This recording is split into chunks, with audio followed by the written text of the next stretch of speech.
to the podcast. This show is about the Real Estate Network Training Society community, also known as Rents.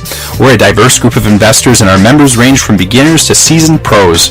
Rents is the only charity real estate education company in Canada, and we're here to help you on your journey to financial freedom using real estate. My name is Sam Perrin. I'm the president of Rents, and I'll be your host today. I'm a full-time real estate investor who's retired as a police officer at the age of 30 to spend more time with my family. Now I help people create passive income through real estate. As you'll see from the many stories shared on this show, there's lots of roads that will take you to your goals. When you hear the diverse experiences of our guests, I bet that you'll find a path that mirrors your own, and this will inspire you to take the actions needed to build your wealth too. When you become financially free, you're better positioned to make the world a better place. And that's what we're all about. You can send any questions or suggestions for the show to info@rents.website. That's info@rents.website. Enjoy the show. All right. So my guest today is Felisha Martin. And Felisha is an absolutely fabulous person, and I'm so thrilled to finally have you on the podcast. I've been wanting to get you on here and interview. I know our listeners are going to be just blown away with your story and your resilience and we just finished having a nice chat inside of Starbucks, and it was too loud in there, so we came out here, and the vehicle noise is not too bad, but bear with us. I promise you, the content and the stuff that we're going to be talking about is just great. So welcome to the podcast, Felisha. Thanks a lot, Sam. It's good to be here. Yeah. So we're going to talk a little bit about tiny homes and your research and experience in getting into that. But maybe before we start with that, we could start with some background. So can you tell us a little bit about yourselves? Maybe how did you come to Kamloops and join the Rents Club? And Yeah, for sure. I grew up in Southern Ontario. I have 4 little sisters. I lived in Vancouver, Taiwan, San Francisco, London, England, before eventually moving to Kamloops. And my husband and I moved here because he got transferred for work. It's been a really great move for us so far. I work in education, so I was a teacher, academic director, school director, and I also worked for an education technology company, supporting schools across British Columbia with the implementation of new EdTech that suits the curriculum. Wow. You have a tremendous amount of life experience for someone who's, so young, so youthful. So that's... I'm 30.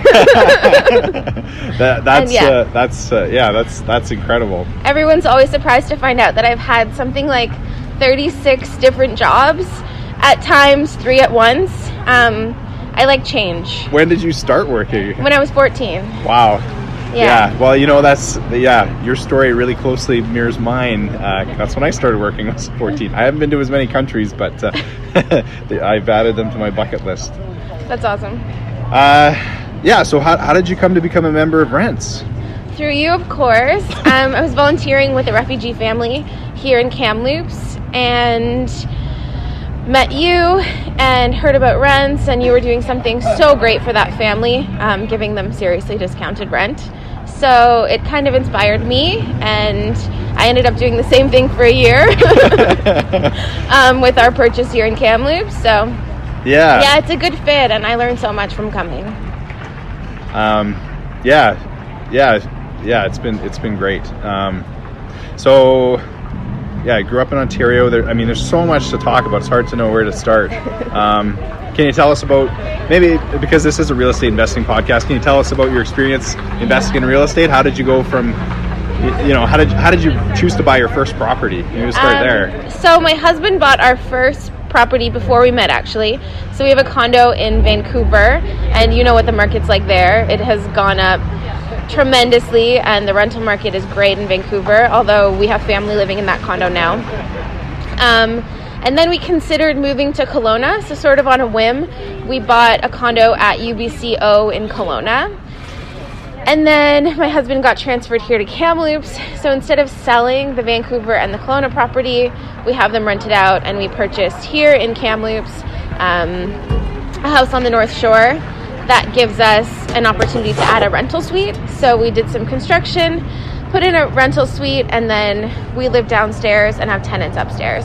So it just really minimizes our cost of living. So we're kind of real estate newbies with just the 3 properties, and we sort of fell into it. It wasn't an active decision so much as it just seemed logical to rent out and make income and find ways to cut our cost of living. Yeah, very cool. And I remember from one of our monthly coffee implementation meetings, action plan meetings, that you were talking about tiny homes. Yeah. And I know you're an expert in it from all the research you've done. So what can you what can you tell us about tiny homes? Not an expert, but when we bought the place in Kamloops, our original plan was to rent out the upstairs and the downstairs and build a tiny house that we would live in. We're kind of minimalist. We've come to the point now where we realize we don't need that much to be happy. So we just wanted to sort of downsize. I'm pregnant now, so dreams of a tiny home, besides being unfriendly on our budget at the moment because of a contractor scam nightmare. Yeah. The baby kind of makes that a little more difficult too. But we did do a ton of research. We had plans made. I probably spent 6 months researching a trailer that was like best use for a tiny house. That's still sitting in front of my house, by the way. Yeah, it's just a really interesting way to live. And I feel like the movement has a lot to do with people wanting to minimize their living expenses so they can enjoy life more, which I think is what real estate is all about too, right? Absolutely, yeah. I wholeheartedly agree. So what's your experience in trying to, in getting a tiny home together in Kamloops? Is that something that people here in Kamloops should be looking at, or? I think so. There's definitely a few people who are building tiny homes in Kamloops currently. The challenges are obviously where to put it for the most part, and then challenges with water, electricity, how do you want to service your tiny house? There are a lot of really creative ways to do that, and a lot of, I think, interest from the TNRD in terms of having like a tiny house development just outside of Kamloops. That seems like a really realistic investment opportunity, and something that we've considered with friends. So the one that you were going to build was going to be on a trailer, so it would be mobile, essentially. Absolutely, a tiny house on wheels. Right. So it was a 30-foot trailer, 8.6 wide, which makes it road legal. A lot of people are opting to go for 10-foot wide trailers. They're still road legal, but you need a special permit anytime you want to move it. Right. And say you're driving from here to California, you'd need a permit in every province or state that you cross through. So it makes it a bit more of a pain that way. Yeah. So to be road legal, is there height restrictions as well? There is. How can you get around that? You can't get around the height restrictions, especially because you have to go under bridges. Right. So you basically get a floor and a half. Okay. So our loft was about 4'6", and our main floor was about 6'2" in our plans. So you guys had the plans all drawn up and everything, and bought the trailer, spent a couple grand on plans. Yeah. And then thought you bought the material, but the the scammer just took your money and ran. Exactly. So we paid a deposit on the build and on the material. None of that came to light. He also forged permits for us and others in Kamloops for our residential renos. Oh my goodness. Yeah, so like plumbing and gas permits were forged. He was just a nightmare. He got away with over $200,000 from families in Kamloops. Yeah. 58 plus from us. Wow. Yeah, and how do you come back from that? Wow, $58,000. That's a punch in the gut, especially for a brand new, or, as you describe yourself, a new real estate investor. That was a really hard lesson that I'm hoping in the future will be like the first step on this path, you know? Yeah. Oh, I have no doubt. So, I mean, that's a very important lesson, something we could dive in deep into. We only have 45 minutes. I know that there's been extensive local news coverage about, and you did some awesome, excellent interviews. Thank you. On that, and I'll post links to all that in the show notes, and because it is a valuable lesson. This guy, he fooled a lot of people, me included, right? So he's a criminal con artist. I mean, he's done this in provinces across the country, and unfortunately there just aren't the police resources or the financial resources for us to go after him legally, because he won't show up to court anyway, so there's really no point. Yeah, if you get a judgment, then how do you get blood out of a stone, right? Exactly. Yeah. But I mean, part of the benefit of investing in real estate is sometimes you get in at good timing, and I know the last couple of years have been good for Kamloops residents. I think Kelowna's doing fairly well too. Is that market doing good? Kelowna's phenomenal, especially where we purchased. Did you guys ever live in that place? No. Well, kind of, but we're more permanent here. Yeah.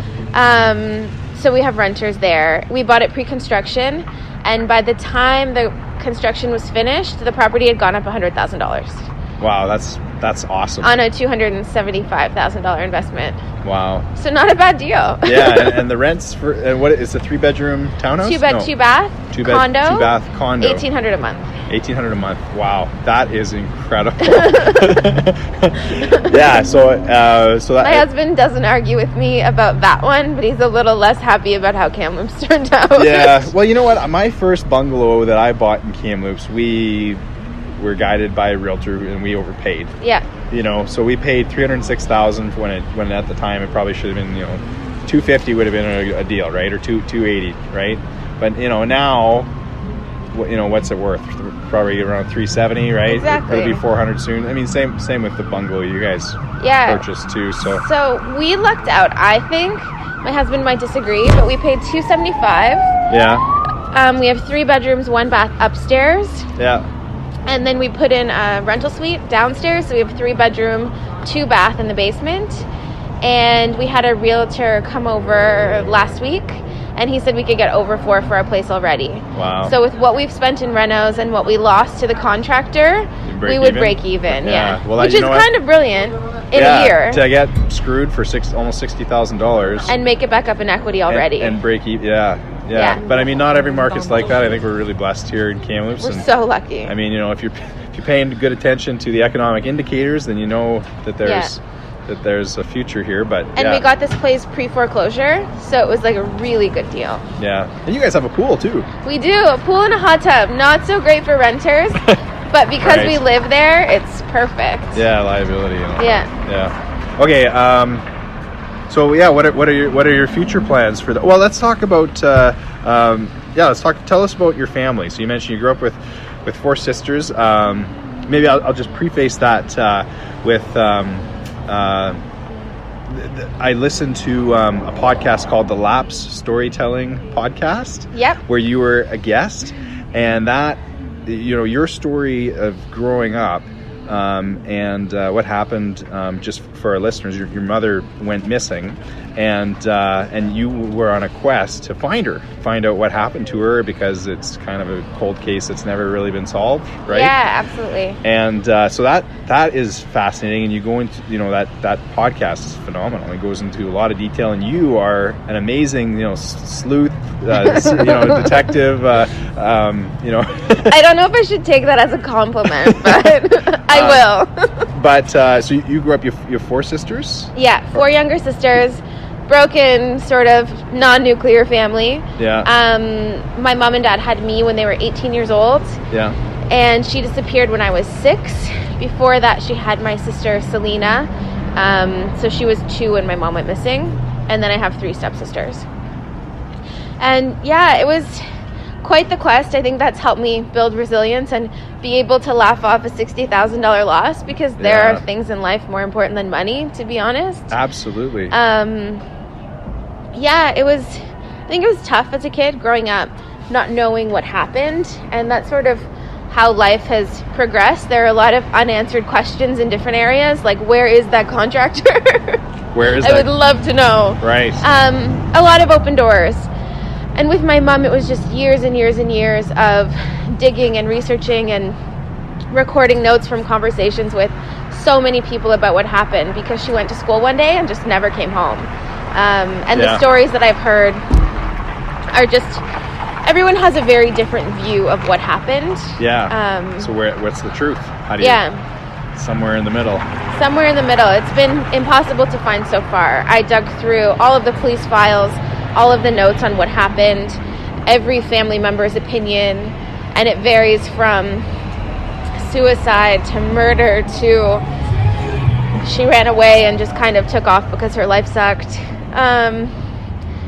There was possibly some addiction there, but faked her own it's death. Really right? hard to know. Yeah.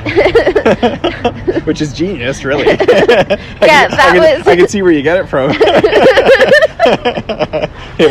So funny. Yeah. It's definitely developed a lot of the traits that I have now. Who was the Japanese tourist? We have no idea. There are notes from the Japanese tourist, but you don't know who in the police file. We have no idea who it was. Wow. They said that they were there for wedding photos, and yet there isn't like a single photo available. And he was interviewed 2 years after she went missing. Wow. And same with my family members. They were all interviewed like between 12 months and 18 months after the disappearance. Yeah. And there's this one line in the police file that says, "We called all her friends." And there isn't like a whited out section with names or numbers or anything, just we called all her friends. So and I mean they didn't. and, from working in that industry, and when you're so busy, you try and find ways to write off files, and it's really sad because this is people's lives. Yeah. And the people doing the job should care. And that was someone's mom and someone's daughter. Exactly. Like, my grandmother spent the next 10 years of her life probably clinically depressed, didn't leave her chair, just waiting for the phone to ring. Yeah. Because she was always hoping it would be my mom. Yeah. It was really hard on her. I mean, you don't expect to bury your children, right? Yeah. Or not. Or not know. Just not knowing is horrible. Yeah. Yeah. My old colleagues ruining my podcast. Oh boy! We picked a really good location. It was a police car driving by here just outside the Starbucks for the listeners. So, but anyway, I'll put a link to the Lapse Storytelling podcast in there too, if that's okay with you. Yeah, absolutely. In the show notes, because it's absolutely. Fascinating. You are the most resilient person I think I've ever met, and I've met a lot of people. So, where else did I want to go with this? Oh yeah. So, how did you meet your husband? Oh boy. So I moved to Vancouver after living in Taiwan for a year. I went back to Ontario for about a month and decided just wasn't for me anymore. Yeah. I'm from a town of about 15,000 people. It was a really small place and no good Chinese food, so I figured Vancouver was the best option in Canada. And I didn't know a single person in Vancouver, so I went online and started dating. I probably went on 30 first dates. Wow. In a month. Just dinner or coffee. So how old were you when you moved to Vancouver? 4 years ago, so 26. Oh, okay. Yeah. Maybe 4.5 years ago. Yeah. And online dating is crazy. Just went on a date every day. It was so easy and so fun. Met people, some of them I'm still friends with. Yeah. Some of them were totally sketchy. I should have journaled this whole experience. Yeah. And then it was a Tuesday night that I went on a date with Spencer. I made him call me before because usually I only agreed to coffee unless I met someone and vetted them. Yes. But he insisted on Indian food, which was phenomenal. Yeah. But I made him talk to me on the phone first so I could verify he wasn't totally creepy. Yeah. And we went out on Tuesday night.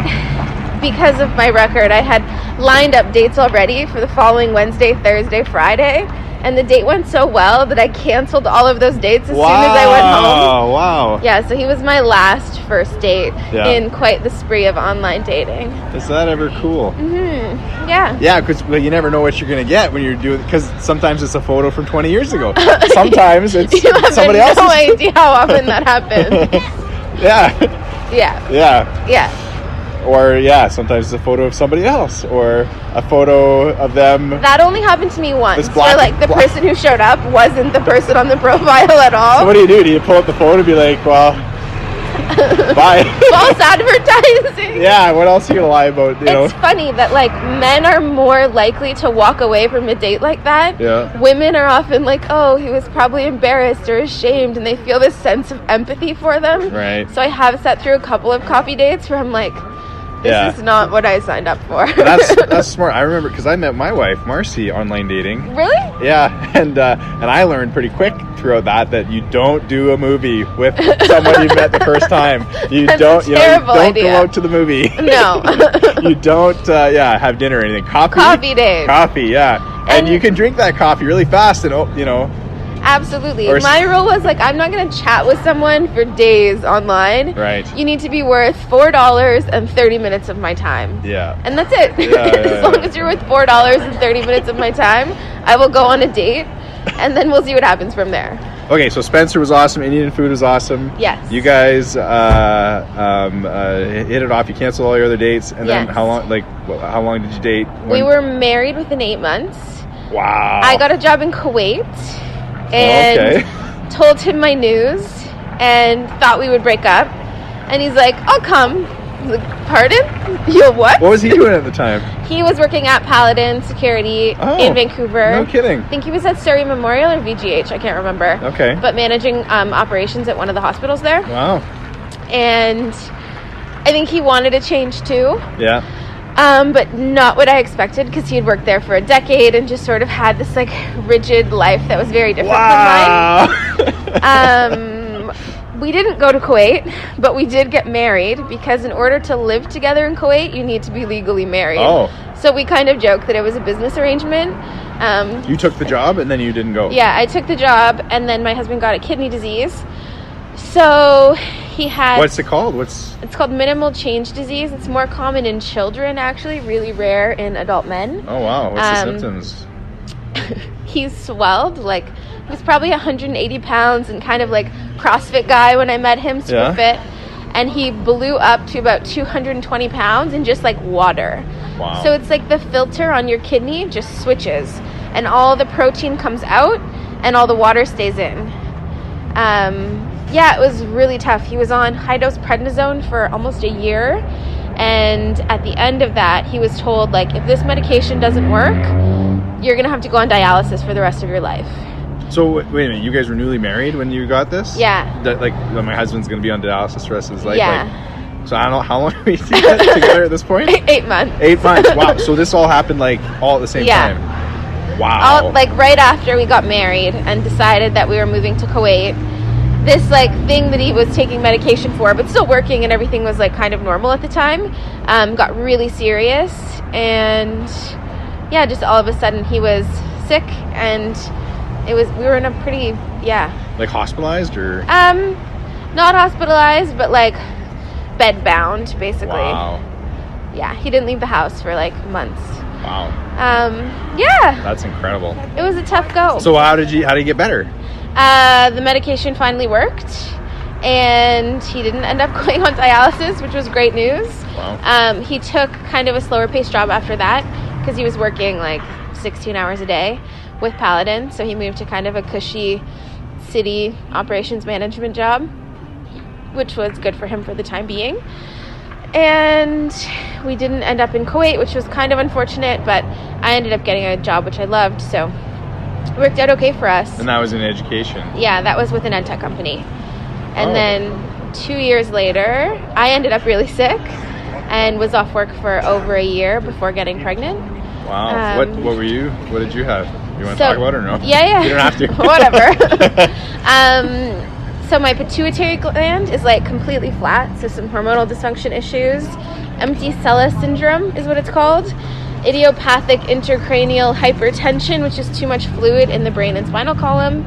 And yeah, some other hormone issues. So I was actually told for like 3 years that I could never have a baby, to find out that a doctor forgot to remove an IUD that I had put in like 2014. Wow. Yeah, so that was pretty shocking. So last year in March, I found out that something that was supposed to be removed 3 years prior was still there. Wow. Mm-hmm. Well, I mean, a lot of people know our story. Infertility is really, really hard on a marriage. Absolutely. You know, it is. It is. And to be told for 3 years that like I was menopausal and you'll never have babies, and being medicated for like conditions that I didn't actually have, all because someone forgot to remove a device that was in place. Yeah. Wow. So I got pregnant 6 months after I had that thing taken out. It's funny. I went to Malta to see a doctor last fall, so it was October. Yeah. And just why Malta? I have family there. It's where my mom's family's from. Oh, okay. And I'd heard really great stories. They have the 6th best healthcare system in the world. So on this island, which is about 400,000 people, and it takes 2 hours to drive from end to end of the whole island, they have more doctors than we have in all of Western Canada.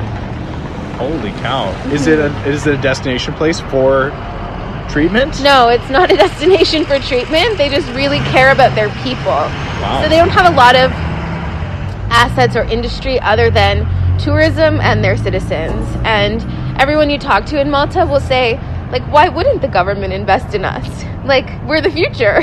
Like, of course they're going to spend their money on us. Wow. So a ton of money goes into free healthcare. Wow. And do you know what the population is there? About 400,000. 400,000. Yeah, you said that. Wow, Yeah. that's incredible. Yeah. I spent $70 seeing an endocrinologist, and he spent an hour and a half with me. Can you imagine? Holy cow. Yeah, and it was like 10 o'clock at night. Wow. That's He incredible. wanted to know everything about my medical history, childhood trauma, like literally everything that could impact stress in your body and your autonomic nervous system and your hormones. It was just incredible to be seen and heard through a different lens. Instead of 1 in 50 patients a day that 5 minutes, right? Yeah. Like, yeah. Even my OB now, I see him 3 minutes once a month. right. Blood pressure's good, baby's good, see you later. Yeah, You know? Yeah, it's just, I guess, the nature of it since we Different- don't have any doctors. Different level of care, absolutely. So we went there, totally fell in love. That will be our next real estate purchase, I'm sure, something in Europe. Oh yeah. Yeah. Yeah. Well, that's fascinating. So you and Spencer are healthy now. Healthy. Life is looking good. You have a baby on the way. Healthy-ish, yeah. I haven't felt this good in a while. Still some medical issues for me. Spencer's doing great. Hopefully things continue to improve after the baby's born. Yeah. What's the due date? June 2nd. Oh, I thought it was August. June 2nd. Very Yeah. cool. If I had to wait and continue growing until August, I would not be happy. I'm getting really excited. Yeah. No doubt. Yeah. No doubt. So your next real estate purchase is going to be in Europe. What are you guys thinking of? I have retirement dreams already, Sam. Yeah. We have friends actually who moved to Croatia, Oh, okay. and they moved with their 2 children. They spend $1,000 a month to live. It's just mind-blowing to me. And like, they farm, and their kids have just such a peaceful and tranquil life. Anyway, my dream is to have an Airbnb sort of set up where we could own a property, rent it out, make money, and be able to vacation there. Wow. So have you guys done the numbers on that? What would that look like? We have. So our friend's brother actually owns a property management company in Okay. Croatia. Okay. And in 4 months, you could make enough money to sustain life at like a pretty minimalist level for a year. So there are a lot of Swedish investors and other investors who purchase on this island that they live on. It's called Brach because of the tourism potential. So it's pretty amazing. You could buy property for $15,000, build for $100 to $150 Canadian. Wow. If you're looking at an older structure, What would that build you? like a 4-bedroom B&B style accommodation. Oh, so where you would live in some of it and rent the rest, or You could, or you could just rent it all. you would just rent the whole thing. There are decent property management companies there that Oh, can there rent are. all of it out for you. Okay. And take care of it and do all the cleaning in between sessions and stuff. Yeah. And then it would just be more passive income. Wow. That's awesome. Yeah. So, and Croatia, from what I know of it, is beautiful. There's a couple of real estate guys called Rockstar Real Estate who are from Croatia, out of Toronto, and actually I co-authored a book with them, Nick and Tom Carrazza. That's their names, and yeah, they post pictures of their vacation property on the side of the mountain in Croatia, and yeah. The lifestyle there is just incredible. Like, our friends live about 5 minutes from the ocean. They have access to some of the most beautiful beaches in the world within a 30-minute drive or even a 5-minute walk. They can get to the water. So Wow. it's just, a really tranquil place to live. So how can you? So you can live there for $1,000 a month Canadian. Yeah. How? Rent is cheap, food is cheap. I mean, people drive older vehicles typically, Right. so it's paid off. It's not like you're making car payments. Yeah. They just have different priorities. I mean, the priority is life and like living as Instead of opposed stuff. to work and stuff. Yeah, you can be happy with a lot less, I think. Wow. Here I find that people convince themselves that like happiness is like the next promotion or around the next corner, that next new vehicle you can buy or whatever, and you trap yourself into thinking that you need all of this to attain some level of happiness. And you go to a place like Rach and see our friends who have this like very simple existence, Yeah. but one of them will say like, I haven't woken up to an alarm clock in a year. Like, that's a beautiful thing, you know? Yeah. Just a different sense of time and pace and what you need to make it work. Huh. Yeah, well, that's super exciting. I can't wait to hear how your hunting goes. Yeah, it's nice to have friends in the area. So tell me, what are the? I mean, it's obviously a safe place, and like they have property rights. The laws will protect you as a property owner. Yep, laws will protect you as a property owner. They have no property tax there. So there are only 2 countries in all of the EU that don't have property tax. Croatia is one of them. Malta is the other. How do they raise money? Income taxes? Income taxes, they get taxed a lot higher than we do. But you get a lot more for that money. Like I was talking about the healthcare system in Malta. Education is free. Yeah, you get a lot more for what you pay for. And people are okay with paying tax typically because of what they're getting for that. Like in Scandinavian countries, right? Like people don't typically complain. Right. In Malta and Croatia, though, there is a bit of corruption, I would say. Tourism and corruption. So you got to be careful. Not I guess, careful or? with that. It's just that like citizens, like local citizens, not so much business owners, will do what they can to kind of stay under the table in terms of I see. tax and payment. So it tends to be tourists and honest immigrants like us who support the country, with our taxes. Wow. Well, I can't wait to hear an update of how that goes. And yeah. It'll take some time to figure out how to make it happen, but that's our plan. Retirement goals. Yeah, retirement goals. Yeah. So you and Spencer are having a baby boy, right? Yeah, baby boy. Levi. Yeah. Levi, you've named him. Oh, that's so exciting. Yeah. Yeah. We're really looking forward to it. Yeah. I'm sure. I know how much. Well, enjoy sleeping in for the next little bit. Oh gosh. I'm trying. I'm getting like 10 hours a night right now. Oh, good. Yeah. It's essential. Yeah. Rest up. Absolutely. So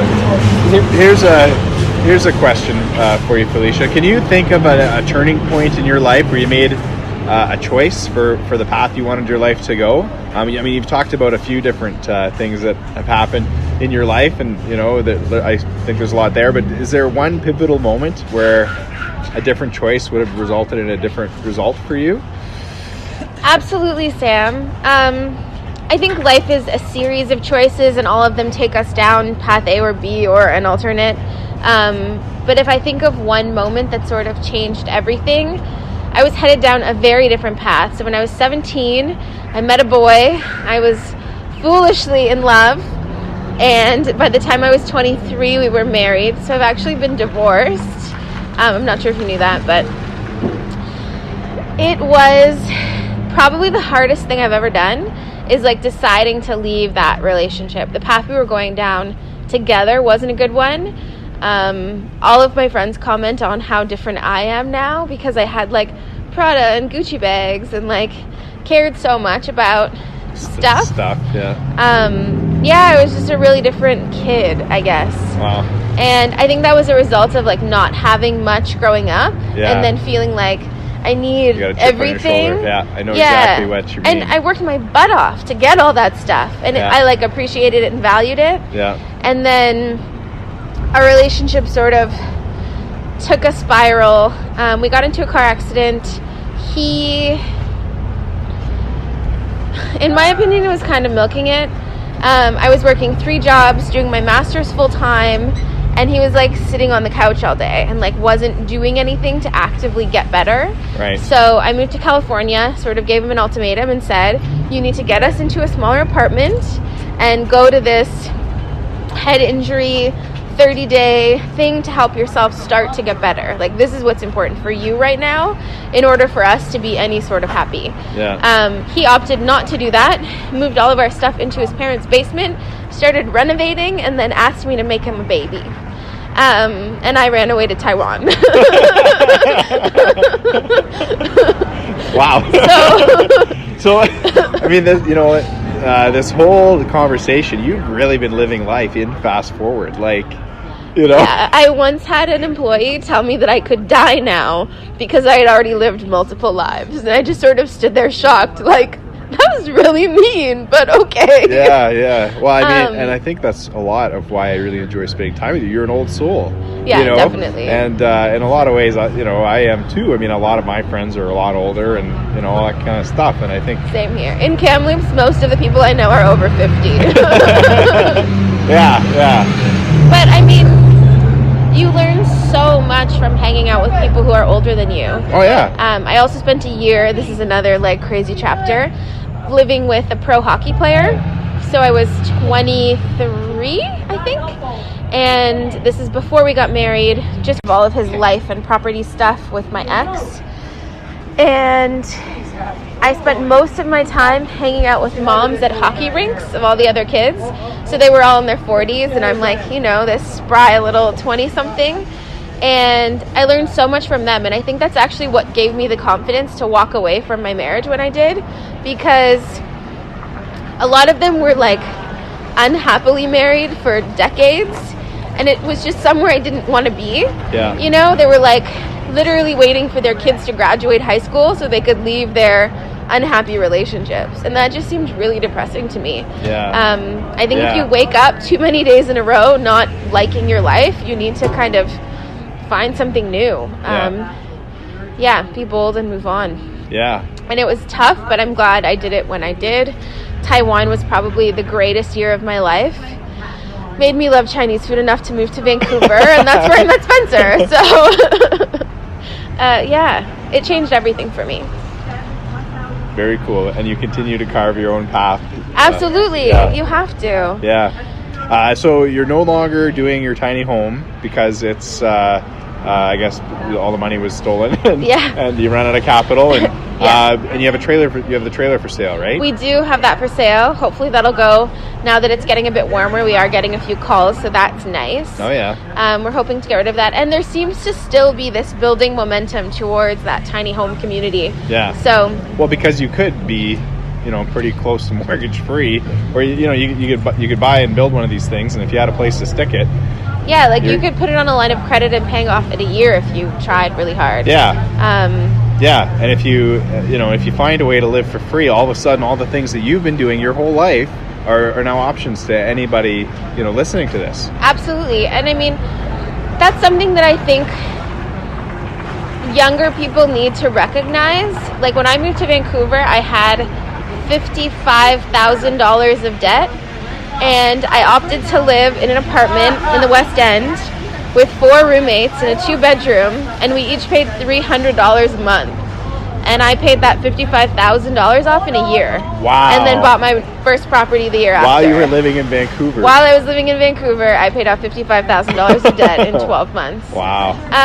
But it's sacrifice, right? Like if I wanted my own apartment, I was in a great neighborhood anyway, but in a nice neighborhood, I would have spent 50, 60, 70% of my income on essentials. I didn't need to do that. Yeah. So that sacrifice for 12 months made it possible to have everything that we have now. Well, here's a good question. I think you'll have a very good, wise answer for this, Felisha. What are you afraid of, and how do you overcome that fear?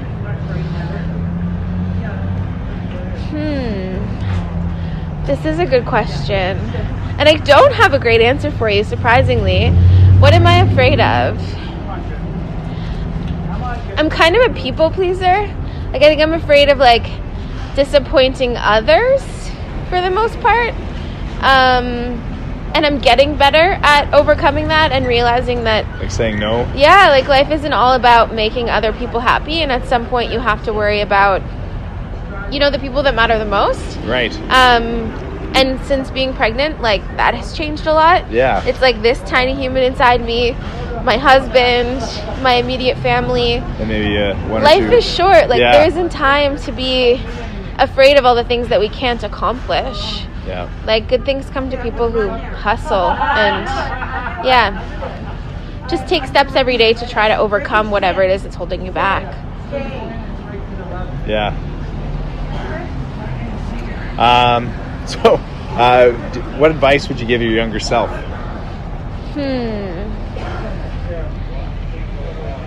I think I would tell me that all of this stuff, the hard stuff, the like tough days, the mom disappearing, the family issues, living in poverty basically, like, it's all leading somewhere, you know? Like, you're developing the skills you need, the resilience you need, relationships with people that are going to matter and that you're going to value.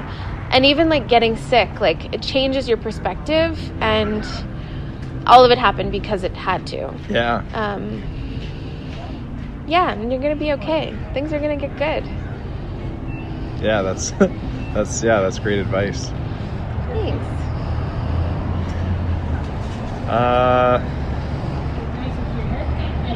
Yeah.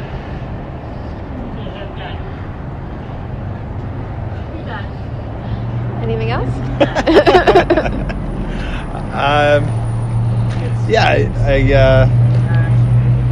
There's so many places I wanted to go.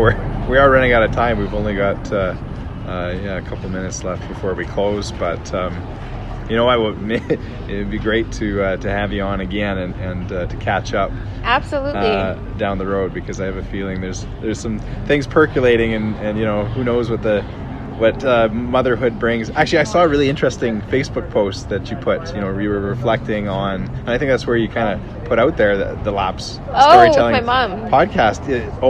You were reflecting on how cool it is to become a mom, and how it feels, especially after having the news of, you know, infertility for years, and now, you know. Yeah. I guess that's one of my other fears, is like not having had a mom and becoming a mom. Just do I know how? The uncertainty. Yeah, like, am I going to be good at this? I did have 4 younger sisters, and I think I've always sort of had those maternal instincts, to say the least. So, yeah. Building up my confidence there. But I think that one I'll learn as I go. Oh, just like we all do. Absolutely. Yes, Yeah. I wish I knew now when I started parenting 3 years ago. We might need to have another conversation about that later, Sam. Yeah. Help me out. Parenting is hard. I tell you, it's tough, you know, but you know, living life, I mean, it's just, I think what's so cool is that about this is that, you know, real estate isn't life. It dovetails into and supports all the things you want to accomplish, right? Yeah. Like life is about so much more than how much money I can make off of X, Y, or Z property. Yeah. It's about freeing myself up, giving us time to spend with the people we care about. And exactly, because life is short. Absolutely, life is short. Just giving us access to all the things that we care about. For me, like, I love to travel. I want to continue to do that. Yeah. And yeah. What better way than buying a property in Croatia or wherever? We need to check on it at least once a year. Yeah. So you've been there before, and now you're... Yeah. And like from there, the island that we're going to, where our friends live, you can fly to Greece for like $100, Italy for like $50, France for like $100 maybe. It's just really cheap to get anywhere else. So it's kind of nice to make that a vacation destination for the future. Yeah, well, you know, once you have your place, give me your address. I will. We'll drop in on you. So that would be lovely. Well, it's been a real pleasure chatting with you today, Felisha. Thanks so much for your time. Thank you, Sam. And looking forward to our next conversation. Thanks. It was nice to be here, and we jumped all over the place, but I think it was hopefully interesting to your listeners. Yeah, I'm sure. And that's the thing about the rents meetings. There's just not enough time to get to know everybody, right, Absolutely. on a deep level. So anyway, thanks so much. Thank you.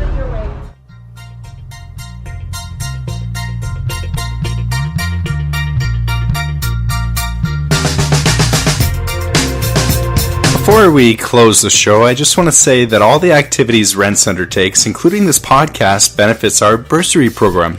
We've given thousands in bursaries to post-secondary students in real estate-related fields of study. And in that light, I'm asking that wherever you're listening to this, please comment and let us know what you think, good or bad. You're also invited to our next meeting for free. You'll learn something new from one of our speakers and even have a chance to pitch your deal.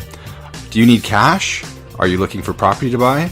Share what you're missing with the group and watch your business grow. At recent meetings, there was over $1,500 in finder's fees handed out just for providing a name and a number to someone who is selling a property. There's always at least $1 million in the room looking for the right opportunity, so this is your chance to pitch your deal. You never know where you're going to meet your next joint venture partner. If you're new to real estate investment, we want to hear from you too. You have unique talents and experiences that we can all benefit from, so please come share. You'll have the opportunity to learn the business and meet other like-minded people looking to make the world a better place. Remember that everything you want is in the hands of others, so come learn how to serve them. Lastly, we ask that you leave us a 5-star review. This will help others who need unbiased real estate education find us.